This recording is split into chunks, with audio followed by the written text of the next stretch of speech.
Hi, my name is Ria Ismail. For the past 3 weeks, I have been undergoing the UX Fundamentals course from CareerFoundry. Our project brief was to create a vocabulary app. I decided to take it one step further and create a language learning vocabulary app.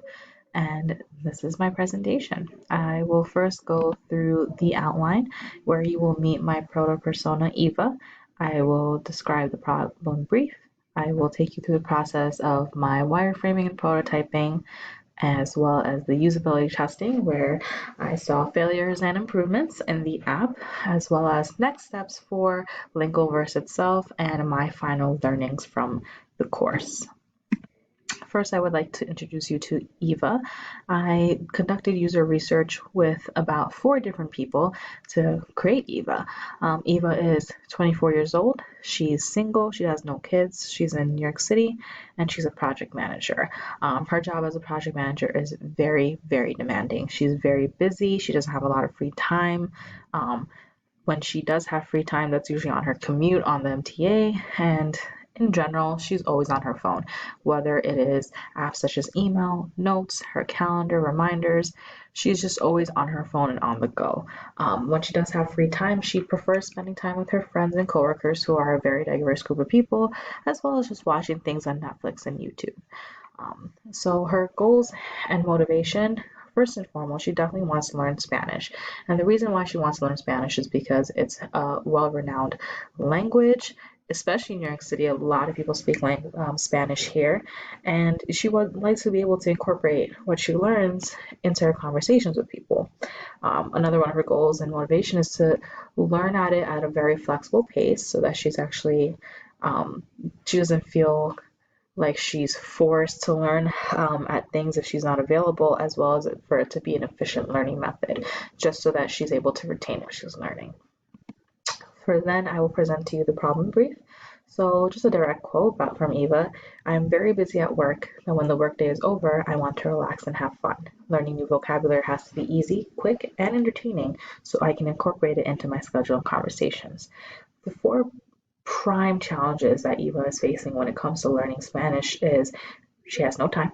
It's very limited. Second is she probably won't retain what she's learning unless it's entertaining. The pace has to be flexible. She's not the type of person to learn with structure, and it has to be quick and easy. So our problem statement is Eva needs an entertaining way to learn and retain new vocabulary in Spanish that fits into her busy schedule with ease, because she wants to be able to speak conversationally at work and with her friends daily. So knowing this problem statement, I started wireframing and prototyping. The biggest things that were ingrained in my head from Eva's statements was that things have to be quick and easy first and foremost. You can definitely see this when it comes to the launch and onboarding screens. I just wanted to make sure that everything was very concise. There wasn't over clicking. Even, for example, laying out the languages that she wanted to speak. Obviously, this app would have more languages than Spanish, but for those users that don't want to learn Spanish, they want to learn another app, for them to be able to find the language easily. And I also created 2 main tasks for Eva that I wanted LingoVerse to solve. The first was being able to create a personalized learning plan.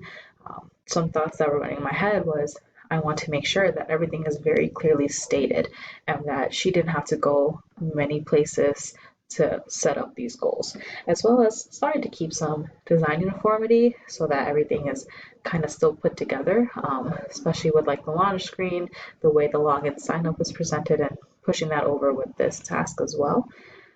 And the second task, the main purpose of the app, which is to study vocabulary, to study it with flashcard methods, because as we said, Eva wanted a quick and easy way to learn. And flashcards, I mean, we all remember flashcards from school. I remember sitting down and making flashcards for myself for almost every single class when I had a test, and they definitely helped me. And so the things that I was focusing on not only was the quick and the ease that was important for Eva, but she also wanted it to be entertaining. So this is where there would be imagery that was intriguing, maybe like GIFs or pictures on the flashcards so that she would be able to retain this information. And I also wanted to make sure that navigation-wise, it was still very easy. Every icon that you see on the navigation bar was still pretty much displayed on the different screens depending on what you were in.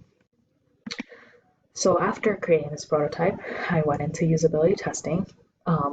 Very conveniently for me, the same 4 users that I conducted research on to create EVA were the same participants for my usability testing. The metric, of course, was Jacob Nielsen's error severity rating scale, and I presented 4 tasks to them, scenario tasks to them, but for the purpose of this presentation, I just wanted to show the direct tasks that I had my participants go through. The first was to download the app and complete onboarding. The second was to set up a personalized goal. Third was to quick study food vocabulary. And 4, learn the daily word. So all these tasks went back into EVA's main problem statement and solving those. Quick, easy, fun, entertaining, flexible. So we go into usability testing, test 1. So the first and foremost, we had the onboarding, and my participants made a lot of comments on how they got too excited, they weren't paying attention, and they were unfortunately clicking forward too fast that they weren't able to read through different screens. So the way I improved this was I created a feature to just add in the capability actually to be able to go back and forth between the 3 screens. And so that if you click on the left side of the screen, you would go back to the previous, versus the right side of the screen, you would go forward next. The next main task was to set up a personalized goal. All my users had so much trouble with this that they did not realize that they had to go into settings. So one of them actually, two of them actually provided this improvement to me, which was great because this is a user-focused, user-provided improvement, and this was to just add the capability of setting up your personalized goal directly on the home screen. Again, the home screen is where it is, and this is much easier too, thinking back about what Eva would want. She would want this to be very easy, and so setting up her own goal should be easy, should be right on the home screen when she's in her app, and she should be able to see it. Next was a design issue that I did not realize because I actually was thinking about myself during this, and I did not realize that this was happening, and I lost focus on Eva for a second. Here, this was evident in both task 2 and 3. Task 2 being setting up a personalized goal, and task 3 being to quickly study food vocabulary.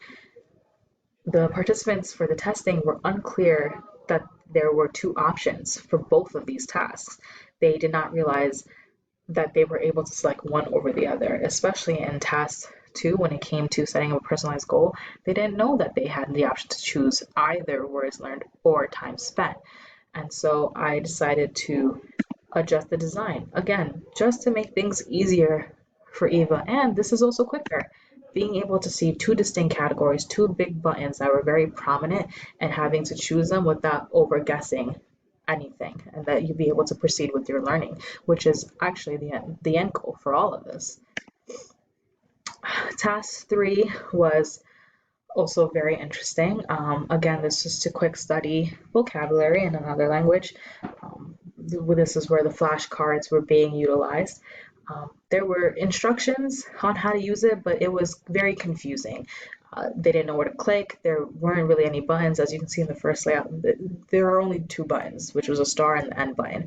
That's not really helping or enabling anyone to learn anything, and relying too much on clicking was not a good way to go, especially because Eva, again, it might have to be quick, but it needs to be easy, and it needs to be understood.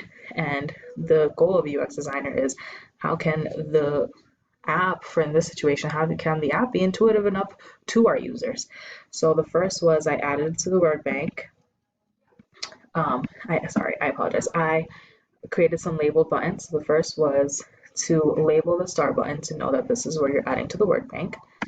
Putting another button to say that you will be able to practice again in case you don't want to add this word to your bank, or in case Eva wants to practice this again later, as well as a more information button so that if Eva wants to go in and learn more about la manzana, the apple, such as category, how can you use Apple like this word in a sentence? This is where she would go. The last task was to learn the daily word.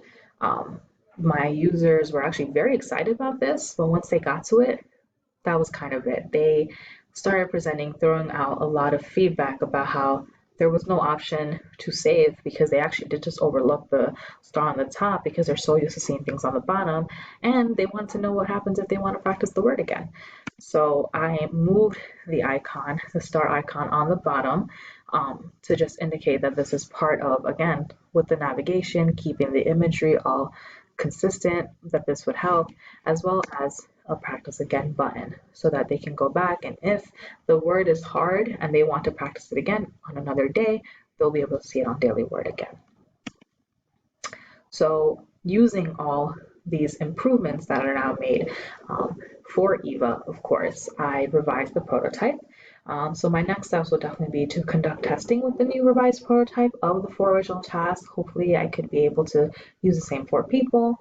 But I would like to record the testing because I do want to focus on body language and behaviors. Even while I was testing, I was looking at where people's eyes were going, where their fingers were going, what they wanted to press first, and then of course follow up and make more adjustments after the testing. I also want to be able to flesh out the 2 additional aspects of the app that was on the navigation bar, which is my word bank and lessons. And of course for that, it would be essentially what I've been doing for the past 3 weeks for this current prototype, which is research, wireframing, prototyping, testing, and then making adjustments as needed. My key learnings from this course has been amazing, and it's been a great fundamental, like beginning fundamental course to learn.